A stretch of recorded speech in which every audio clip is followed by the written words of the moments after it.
Hey guys, welcome back to another video. I just want to say before this video starts, thank you guys so much. We hit over 100 subscribers. I think at the time of recording this on the 29th of April at 10 o'clock at night.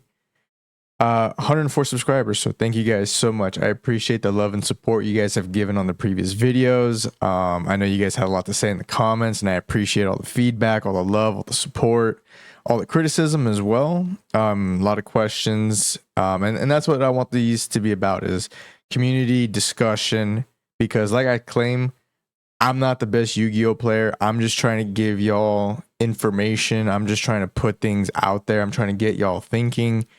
I don't have a specific player base I'm trying to hit. I'm just, again, like I say all the time, I'm just doing this for me. I'm just doing it for fun. If you guys, vibe with it and you guys love what I do, go ahead and like and subscribe. There's more coming down the road.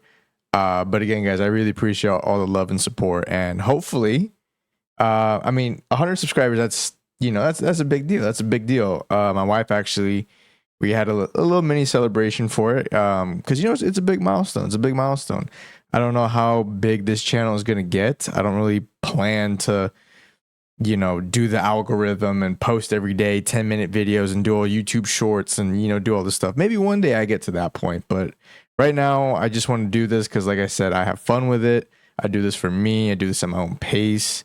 But I appreciate the love, support, and the patience you guys have. So without further ado, we got a tier list video, and I want to preface a couple things before we start. One, I've been seeing on my feed, and I've watched a couple videos of some other people, and what I'm seeing is them kind of not really focusing on certain points. Like, they'll rate decks certain ways, but change the rules when they talk about other decks. Like, it's very biased for obviously their favorite fucking decks, which is stupid, because if you guys watch their content, you guys are depending, let's say, on these guys for information and everything, and they're just being biased about it, or just trying to sell the current product, or whatever the case is.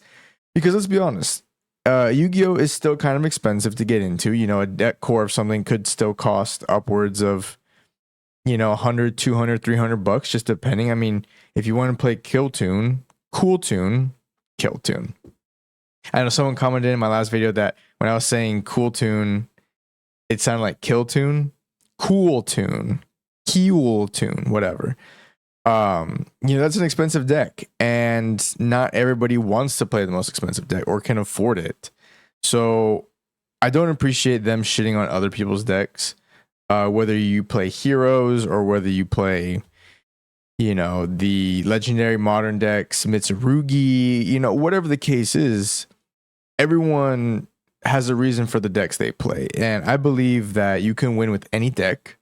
You can lose with any deck, because, and I've had it happen to me before, playing White Forest. I looked at my hand and I just pray to God my opponent didn't have anything.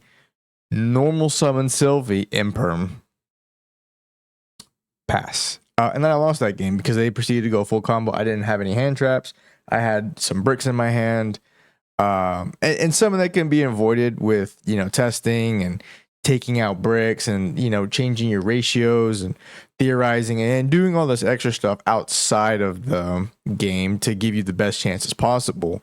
But it's still all chance, Maybe you won the die roll and your opponent just shuffled just right, and you draw all three Fua going first. Statistically, it could happen, and you play Yu-Gi-Oh enough, it will happen. But so yeah, I wanted to get that out of the way and say that this is unbiased. This is just my opinion, and I don't think a lot of people were recognizing that with the cards that we've got coming out, with the support that we've got coming out, that some decks do in fact get better. Some do get worse because, the meta is shifting. Like, there is a meta. I'm not going to sit here and deny that there is a meta. You can't just walk in playing, machines like we have on the list and just expect, like, oh yeah, I'll just steamroll everybody. No, no pun intended. But, you got to be creative with it. And there's some advantages to that, because if your opponent doesn't know what you're doing, what your end goal is, or where they could hit you, you can kind of steer them the wrong direction, force them to use interactions and bait stuff, and then you just proceed to go full combo. Because being realistic, like, I don't think this is talked about enough in Yu-Gi-Oh! You win for two reasons. Your opponent just scoops because they realize you're just going to go full combo. They look at their hand and they're like, well, if they have one negate or 1 point of interaction, I'm just going to lose. Let's not waste time. Let's go to the next game, because they lost die roll, and going first is insane in Yu-Gi-Oh! Or they're able to simply just put 8k on the board, which is not that hard nowadays. We got so many boss monsters that gain attack or field spells or, you know, whatever, that boost attack. I mean, look at Yummy, for example. You put like 3 Yummies on board. I mean, shit, that's almost 8k. It's like, I mean, I think you could put 4 bodies on board and that's like 8k right there. Correct me if I'm wrong in the comments, but just being like a little exaggerative. Yes. But so you're either scoop because you can't play through it, or you're able to simply just put 8k on the board, which isn't hard. So what I wanted to do is just put together a tier list. This isn't all the decks out there, right? Comment below what decks I missed, so that way I can put it on my list and I can just keep adding more and more and more.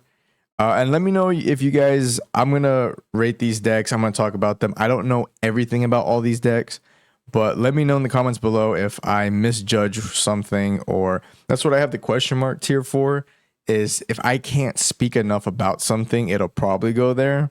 But again, I'll just give my opinion on every deck. But yeah, so we're like already a little bit into the video. I appreciate the patience, guys. But what is this next format going to look like? What are the cards that are coming out? What are some hand traps you got to keep in mind? Because if it's like a nib heavy format, then you got to realize like, oh shit, like I got to worry for nib, or, you know, what the best decks in the room are. And, you know, just there, you have to like plan. You can't just, like I said, go blinded into a tournament.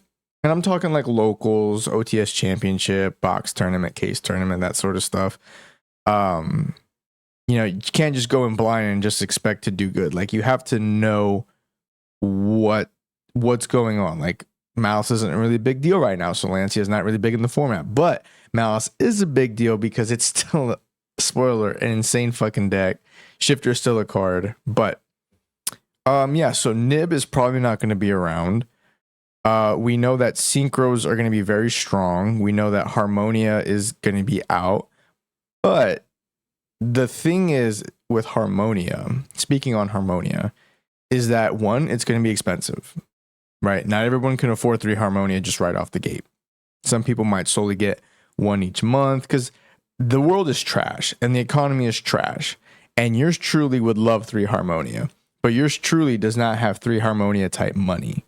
So, as much as we would love to, that's just not a thing. So, being realistic and saying, okay, you know, maybe over time people will have the Harmonia, but not every deck can use Harmonia. Just like little things to keep in mind. We know Spark is going to be a card, so inherently light and dark decks do get a boost from that. And dark decks being able to use Impulse and Spark is kind of cracked because it's kind of the best forms of removal, best forms of interaction.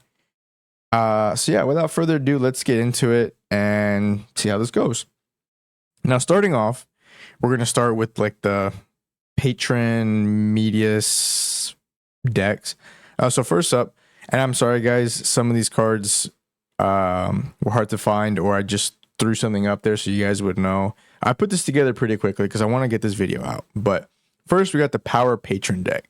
Now, when I say Power Patron deck, I'm talking about like the clusterfuck of all the Power Patrons, right? You got all 3 of the pendulums you use, the 4th pendulum, Shade. It's just like a clusterfuck pile, like pure Power Patron. This deck, because we have Shade the Obscure, or Shade of the Obscure, something like that. We got a TCG exclusive, which is a secret, which if you haven't read it, it's kind of crazy. It allows this deck specifically to do a lot more than what people probably will expect. Now, I'm going to be honest. this deck will do things, and I don't think, like I said, I think if you play a deck that other people don't know exactly what's going on, it puts you at an advantage. And the deck being so new, I'm gonna put this at the bottom, at the very bottom. Like you're touching Rogue with this, but at the bottom of tier 2, because I do believe it being a new deck and just the cards you can use in it and how consistent it is. Really, like I've seen what it can do. It's pretty consistent. It's pretty scary. Puts up big bodies pretty quick. Can summon crazy things because all the pendulums cheat out boss monsters just by banishing top 3. And you can of course pendulum summon. You can get the big guy out. It does. Yeah, this guy gets up actually to 10k. So if you just get this on a clear board, or even just like a semi board with like, I don't know, if something has 2000 attack or 1500 attack or whatever, you swing once, it's game. So I'm going to put this at the bottom of tier 2. Now, this is the Archmage, the original archetype we got with Medius to Pure, the field spell and everything. If you guys haven't read what that field spell does for Archmage, it's fucking stupid. And if you don't know where to hit that deck, because we probably will be seeing that deck come around a little bit more, maybe people get into a little bit more because Doomsy got support and people are probably exploring. Maybe not, because Medius to Pure right now is so expensive. It's like a $40 Ultra from Doom or Duat or whatever, for whatever box it came out of. Yeah, it's really expensive, but this is a really good deck. And I'm going to kind of put this in conjunction with the Power Patron deck in tier 2. I think it's a step above the Power Patron, or probably like a couple leagues above it, like a couple decks. But it puts up a lot, and it's consistent. It can play a lot of different hand traps. I think, correct me if I'm wrong, but I think all the main deck monsters are like fire and water. You got all different types of attributes. So I don't think you're really going to be using so much like the Dominus cards. It's kind of hard to use the Dominus cards in that regard. But you could play around Fua pretty well. Droll sucks, but Droll this format being limited to 2. And again, this is, or not again, this is pre-ban list, right? We could get a ban list announcement tomorrow, in 2 weeks, whatever. This is just as the format is now. Droll being at 2, Droll kills a lot of decks. Let's be honest. That's why it's going from 3 to 2 to ban. But yeah, I think this, not many people will know probably what's going on. So you have that advantage, but their main deck monsters are just kind of like Elf Note. Their main deck monsters can do, you know, cute little things, you know, target pop, remove, spin back. It does a lot, and it's got good interaction with like the fusion monster and their back row. It's a good deck. Elf Note, I think right now, with all the, you know, getting Harmonia and everything else, I think is going to be tier 1. I'm not being biased here, because I play the deck. I've been testing the deck for literal months, with Harmonia, with different interactions it can do. With the quick play, or not the quick play, the new monster Regina that we're getting for Elf Note, it allows the deck to set up, or whatever it needs to do. It can be in whatever phase, at whatever point. You can summon whatever you need. And it's only going to get better come Chaos Origin, when we get the further support and the level 10 Synchro. Like, it's going to do crazy things. But I think Elf Note combined with Harmonia, and just the fact that a lot of cards are like one card combo, you can play a small Fiendsmith package in it. I think it's going to be the bottom of tier 1, and it's going to be probably one of the better decks as time goes on. It's just going to age like fine wine, depending on how it's hit on the ban list. We don't know. But Elf Note is a crazy deck. The main deck monsters, you play around Fua. You can kind of play around Droll, because you can use Regina on your turn, and you can just straight special summon a lot of monsters and just kind of like set up. So yeah, it's a really good deck. Dark Lords. Now, Dark Lords, I think, is a really cool deck. I think it does a lot. It definitely does funny things. They are getting indirectly that link to Dark Lords are all darks. Correct me if I'm wrong. But being able to play Impulse, being able to play Spark, I think just being able to play those two cards in the same deck gives any deck a huge advantage. Being able to Impulse, at that right time, and then in the end phase with that end board, being able to banish off key components or force out that interaction in the end phase is huge. So I'm gonna put Dark Lords. I wanted to put it in question mark because I didn't know, because I'm not a Dark Lord player like that. But just reading some of the cards, what they can do.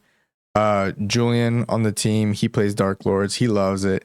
He thought the support was, a good addition. Not that it really needed it, but just being able to play like Impulse and Spark was like crazy. I'm gonna put at the top of Rogue.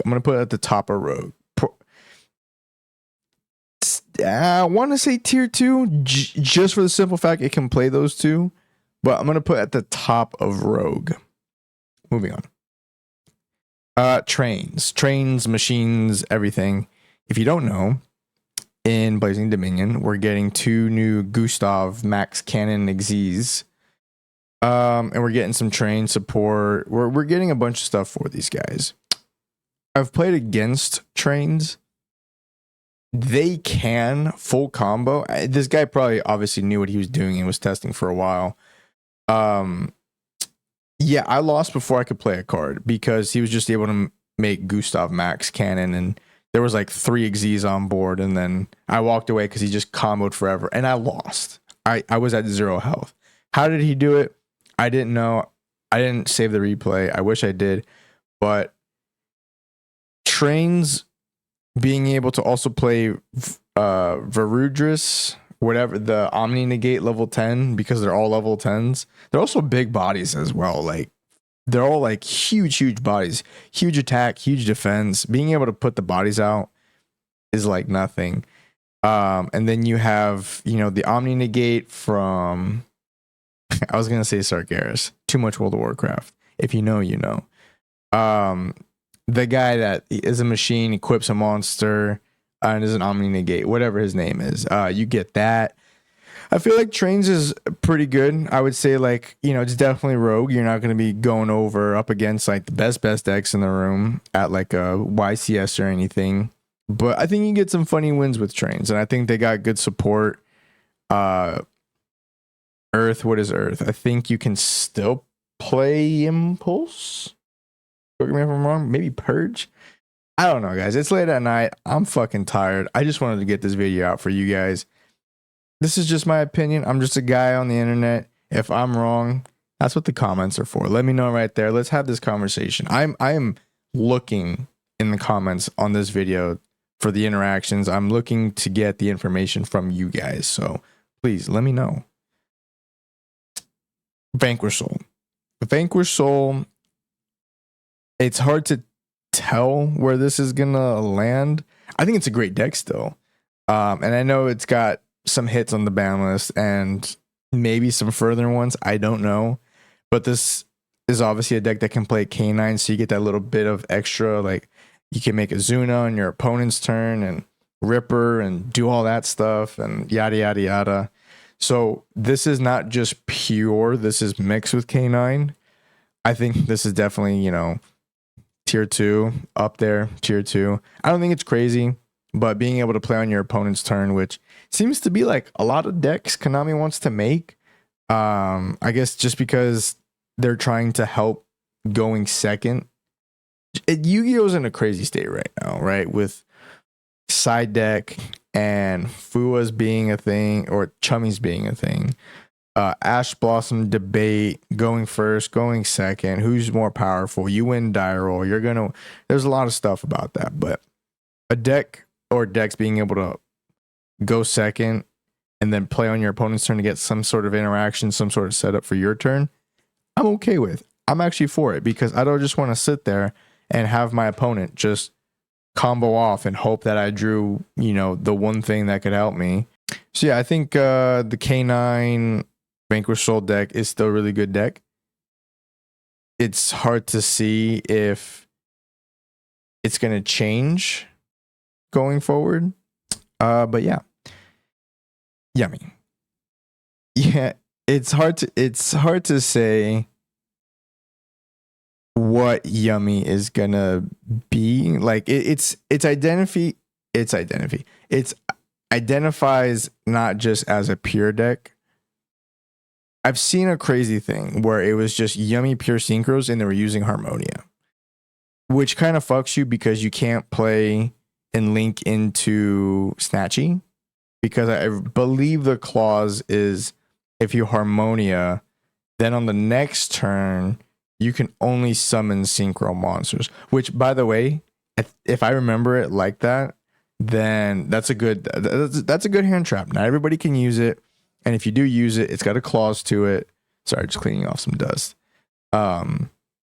It's not just like a FUA, like, oh, just automatic win, or it's just not some broken floodgate or something. Like, it's a good hand trap. It does a lot, puts a body on field, and it has a clause to it. If you use it, just like the dominance cards, you're locked out of certain attributes. Not every deck can play it. But Yummy obviously is like still tier 1, whether you're playing the Tri Brigade package or whatever version you want to play, Radiant package, the Engage package. Just because Yummy is so easy to make, one link 1 and one level 1 body, which is so many decks can just make Cupsy, and then you search your 2, and then you just special. Then you get crazy interaction, and then you go into Fiendsmith, and you got that, and yeah, Yummy's probably like up there. I can't move. There we go. All right, yeah, Yummy definitely going to be more in the top of tier 1. Now, Pure Sky Striker. Pure Sky Striker is still a phenomenal deck. I mean, Joshua just won a regional with it, and he actually just pretty much straight up took the legendary modern deck version with a few tweaks and won with it. Like, Sky Striker is a deck where if you know your opponent's deck better than they do, you can just win with it, because key points of interaction, you can just draw all the cards in the world. You can pop stuff, you can negate stuff, you can steal stuff, especially in this format where it's very fusion synchro heavy and you need those bodies to kind of like keep going. If you can steal before they can synchro up, it's like, well, how do I extend? It's kind of awkward now. Or if you take away a fusion material, then they're like forced to use their hand, or if they can't meet the requirements in their hand, it's like, ugh. So yeah, Sky Striker I think is a deck that it definitely rewards good players, and I feel like it's always been like that. If you're able to play Sky Striker and you're good at it, things like Shark Cannon, Widow Anchor, the other things that they have, Lemon's Gate, being able to just bounce cards back. It's a crazy deck. It's still a really good deck. Now, I might get flamed for this, but I'm standing on business in this video. I am not going to take anything of what anybody else has said. This is my opinion. I think Blue Eyes is tier 2. Here's my reasoning. 1, people that play Blue Eyes, are huge fans of Blue Eyes, but it's a cheap deck because it all came in a structure deck. And the cards themselves, if you buy them individually, are still cheap. But it's also a deck that can play Spark. It's a deck that can play Purge, which, Purge is okay. I feel like Purge is just kind of one of those things where it's like, it's not Impulse, but being able to play Purge is still pretty good. Being able to have Ash and Purge, being able to stop, key things, because it's like, oh man, like, I want to Ash the Brandon fusion, and they're like, oh, well, I'm just going to do this and search anyways. And it's like, okay, well, purge that. Gives you more options, but I think Blue Eyes is definitely up there. It's probably like the bottom of tier 2, but in Rarity 5, people finally have access to the Lordly Load, the Ether Barrels. Joe Beams didn't get the reprint, oddly enough, so that's still kind of expensive. But Blue Eyes, I think, is still a really good deck. They put up a crazy end board, especially if they're able to go like full combo, and they're able to make like the Quasar Banish for cost, 4K, negate, Crystal Wing, whatever. They put up like a ton of negates. And I think really good blue-eye players can really just like pop off, and if left untouched, they will. It is literally just an FTK deck if you cannot blow through it. So, yeah, blue eyes. Now, White Forest. Again, I'm making this unbiased, but White Forest is actually tier 0. No, I'm just kidding. White Forest, I think, is definitely like top tier 2. This deck still has not got hit. And if you disagree with me that White Forest is definitely like top of tier 2 for sure, let me explain something to you. This is a deck that can play lights and darks, so we gain spark. But it's also a deck that can put out 2 Omni Negates between Sylvia and Dragoon in archetype. I can search Wanted. I can search these cards. But it's also a deck that has a crazy FTK end board. If you let White Forest resolve Sylvie normal summon and you just let them go all the way, they will just put up an FTK board. There's nothing you can do about it. They put up a Floodgate of Saint as Amina. They have the Dragoon. They have the Sylvia. They have the Book of Moon. They have the Vengeance. They have the Snake Eyes Doom Dragon for follow-up. They have big bodies. If Saint's left on board, they can just tribute that and one of your monsters to make a 4K beat stick that if Sylvia is still out on the field or they summon it again, all the Azamina monsters do double damage. So that 4K turns into an 8K one hit.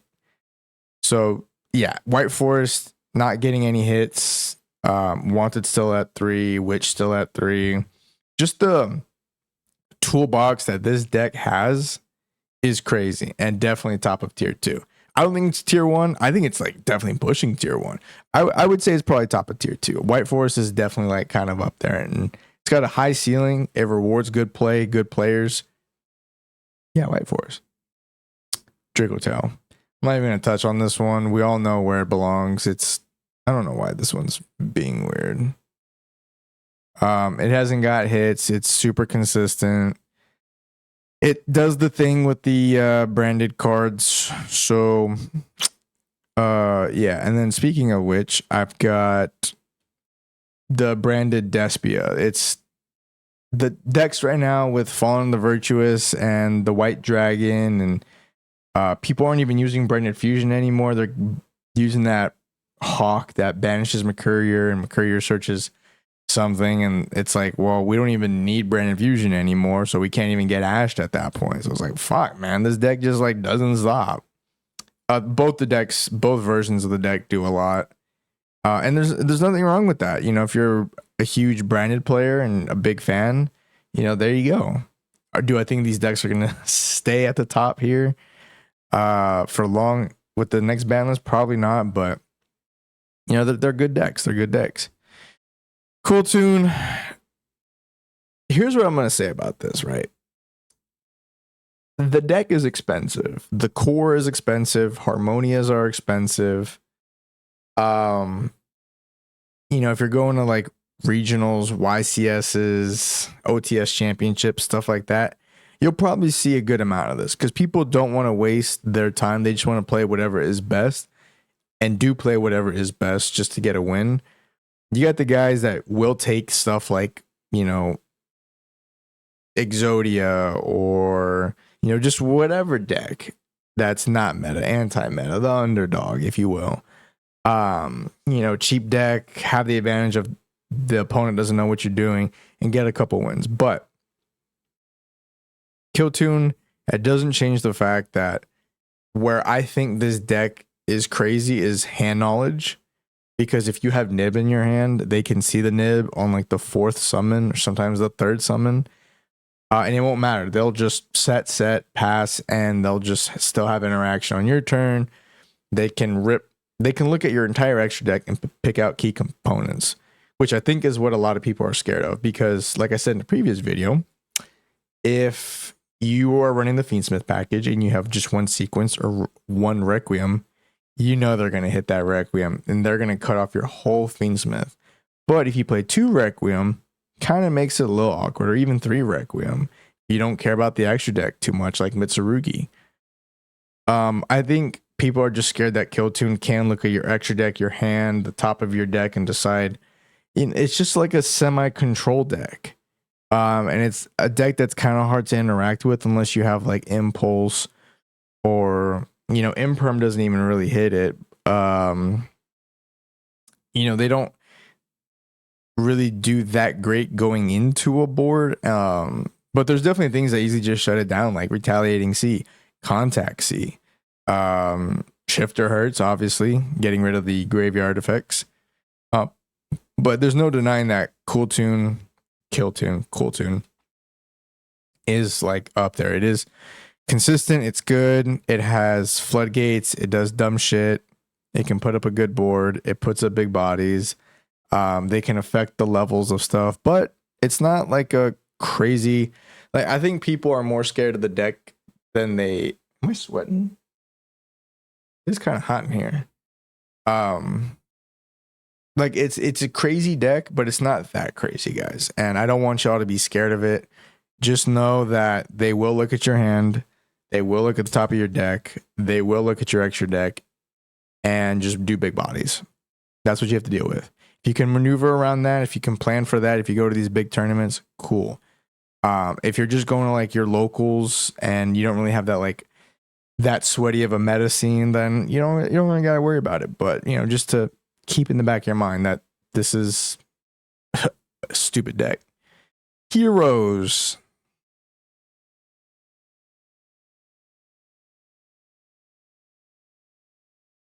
Heroes is getting really good support in the Miracle Ejector. I don't know.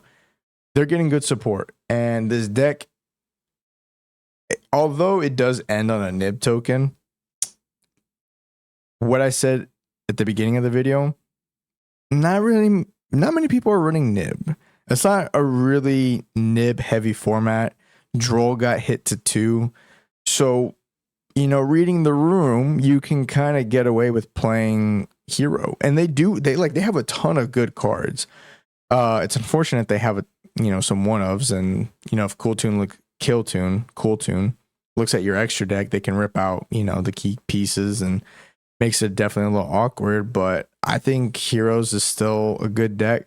Do I think they're crazy? It depends. Like, I feel like Heroes definitely have a strong presence and a good board, like a really good end board.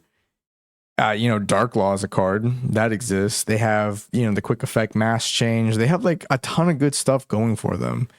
I'm just going to have to put Hero, and I don't know. I don't know the deck. I've never played it. I don't know it well enough to rank it or to say whether it's, just if you play Hero, let me know where does it belong and why. Predaplant. Getting the support, super poly existing, Apex, or not Apex, super duper ultra giga mega QT Patootie polymerization.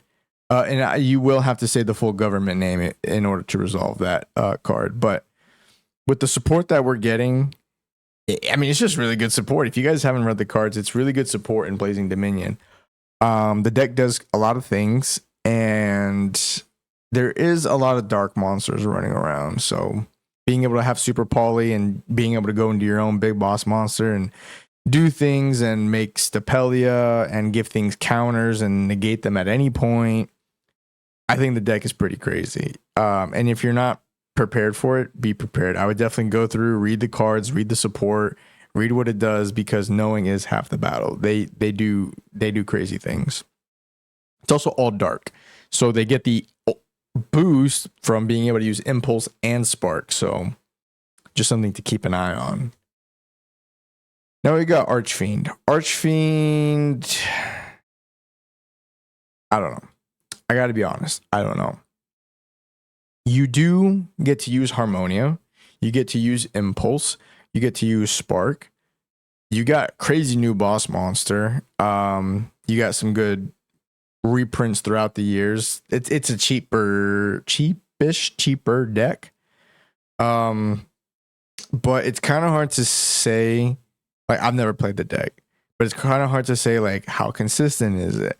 What can it do? I have seen some builds where it's like a synchro just pile, and it's like Elf Note, RDA, White Forest, because things can kind of bridge and make each other. And I think there's like a synchro you can make, and then it just searches like your starter for RDA, and then you just like pop off. But if you know, and you guys have read the new support and you're familiar with the deck, is it insane support? Is it not? Is it good?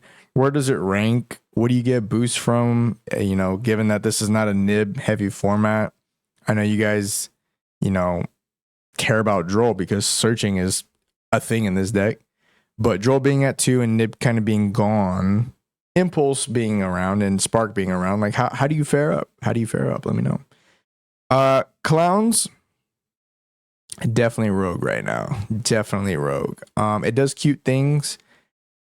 What clown I feel like has going for it right now is Vanity's Fiend and the other one, the one where you can't activate effects and you can't special summon because you can just tribute on your opponent's turn. I mean, yeah. The other ones do, like, I think the ritual like books a monster or spins back a monster. It has like very limited interaction, but I do want to say I think y'all should pick up this deck while it's cheap, because the support coming down the road, it's going to make it a full deck. It's going to make it a good full deck. It's cool. It's fun. It's something new. Something you could probably take to a locals and get a, you know, a cute win with. I don't know if it's going to be like, you know, regional YCS worthy, just because of the competition you have to put up with. But clown, I think like a clown deck core, you can pick up every card probably for like a handshake. Because I don't think they have any ultras. I think it's all like supers and commons. So just pick it up out of Blaze, open up a box, get the whole thing, and just, all right, you're done. But I do think it's just a rogue deck, but do get better. Doomsy. What this deck can do is phenomenal. It's a really good deck, guys. It's a really good deck. I think people are starting to kind of get the gist of it, just because their boss monsters are crazy. They have the crazy floodgate where your opponent can't search.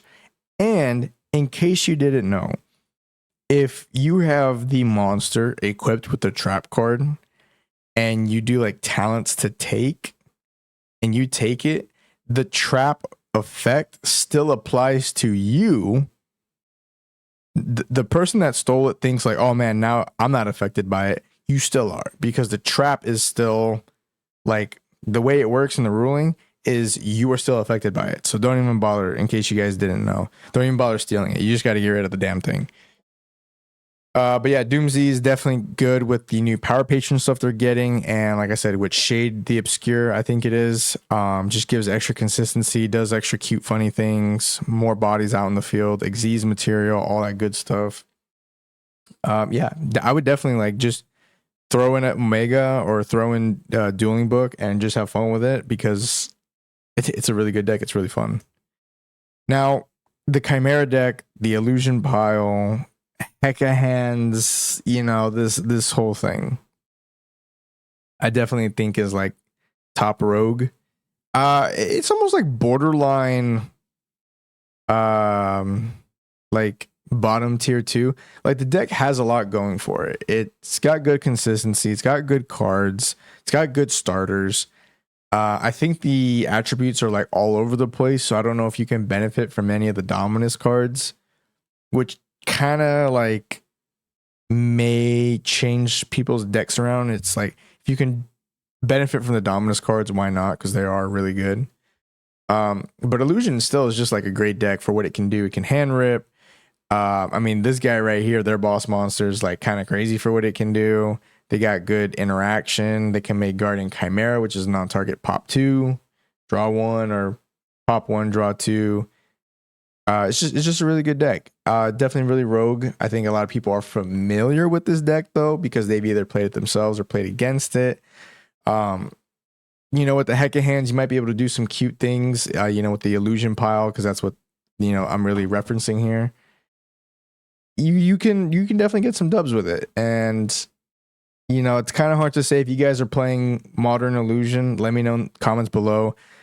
Are you guys getting any power-ups? Are you guys seeing anything good come in the next set or two? Let me know. Encraft.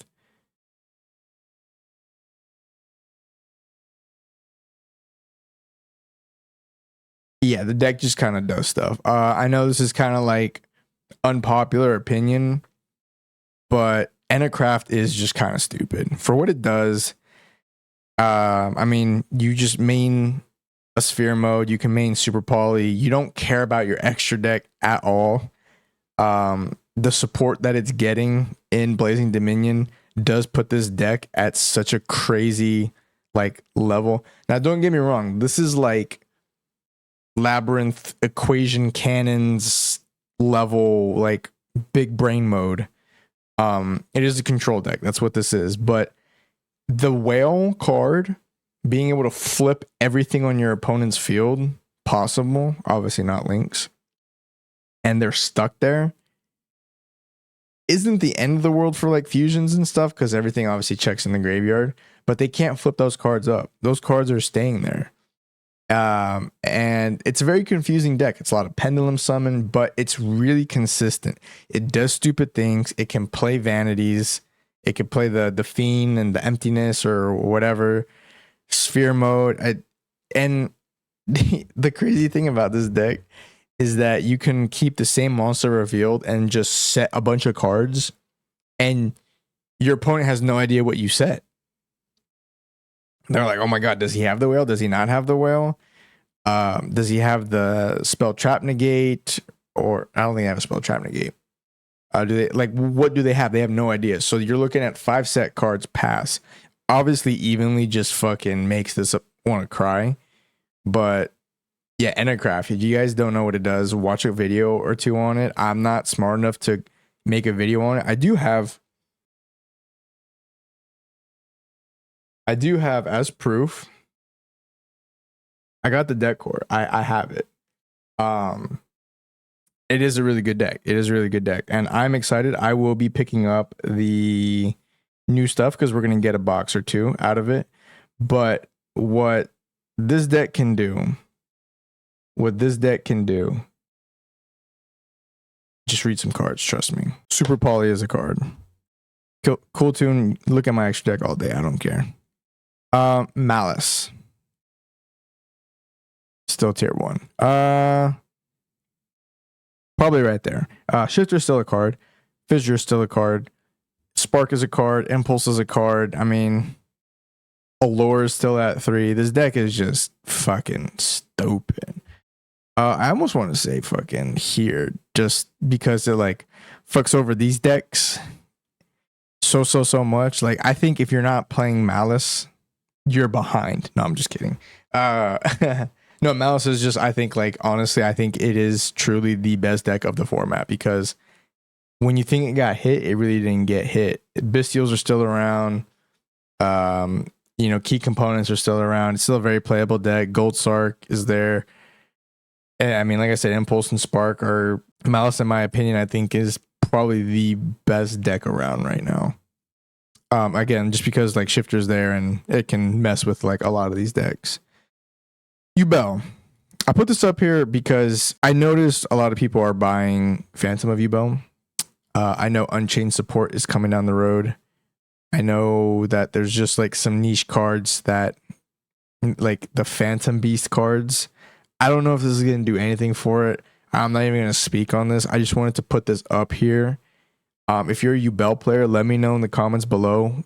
Well, where does this stand? What's going on with it? Is it, like, let's say you go to a regional. Can you do good with Yubel in a regional right now? If you were looking at the top row and that's what you were going up against, like all throughout, like, is it viable? Let me know. I mean, obviously every deck is playable, right? But is it like, where does it stand?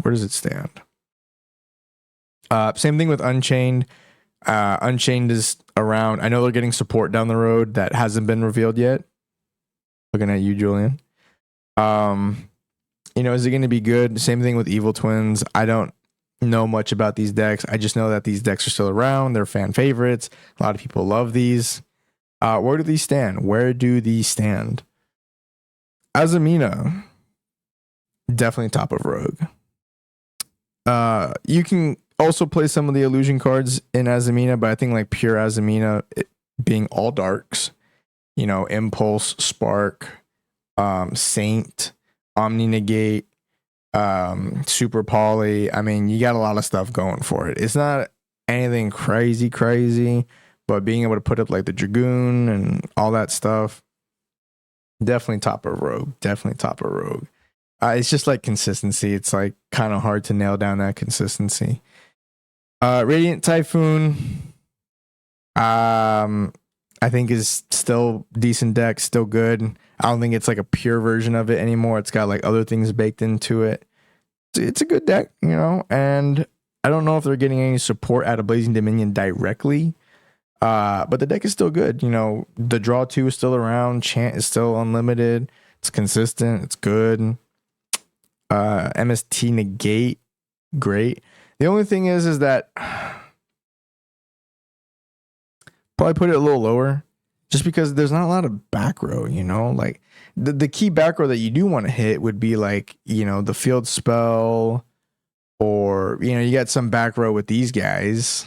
If you just spam Mystical Space Typhoon on everything, Doomsy, you can hit some of the equip cards, hit the field spell on any Encraft. So somewhere over there. Lunalight hasn't been hit on the ban list. Still really good. They got the super duper polymerization. Liger still unlimited. So there you go. Magnet Warriors does cute stuff. It's definitely a deck. Don't know its identity just yet. There, I've seen like 40 card, 60 card piles. You know, they can search a nib. They can summon the Naturia. Every time your opponent activates a spell, just banish a card or send a top card to the graveyard and negate it. It could do that. That's cool. Other than that, does cute stuff. Puts up huge bodies pretty quick. And if you don't stop it, it does do quite a bit. Orchist. All versions of it. Plays Impulse, plays Spark. So it's probably going to be tier 2.